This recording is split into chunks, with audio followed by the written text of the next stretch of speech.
السلام علیکم دوستو، سعودی وزارت داخلہ نے کرونا وائرس سے نمٹنے کے لیے صحت حکام کی سفارشات سے کرفیو اور حفاظتی اقدامات میں نرمی کا اعلان کیا ہے اور داخلی پروازیں بھی کھولی جا رہی ہیں۔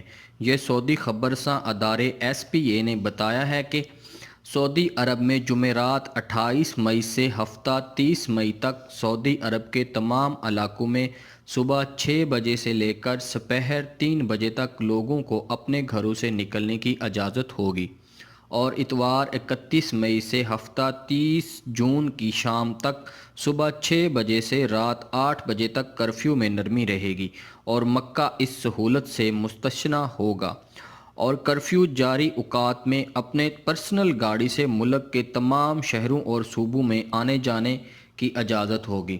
خبررساں ادارے سبق کے مطابق احتیاطی تدابیر کے ساتھ اندرون ملک میں پروازوں کی اجازت دی گئی ہے۔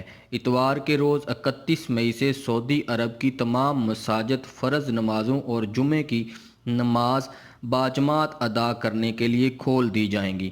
مکہ مکرمہ کی مساجد اس سے مستثنیٰ ہوگی۔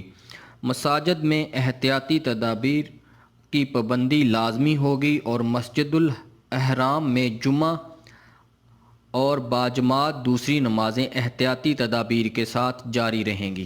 میں امید کرتا ہوں کہ ہماری آج کی ویڈیو آپ لوگوں کو پسند آئی ہوگی۔ جانے سے پہلے ہمارا چینل سبسکرائب کریں اور بیل آئیکن دبائیں تاکہ ہماری ہر نئی آنے والی ویڈیو کا آپ لوگوں کو نوٹیفیکیشن مل سکے۔ اللہ حافظ۔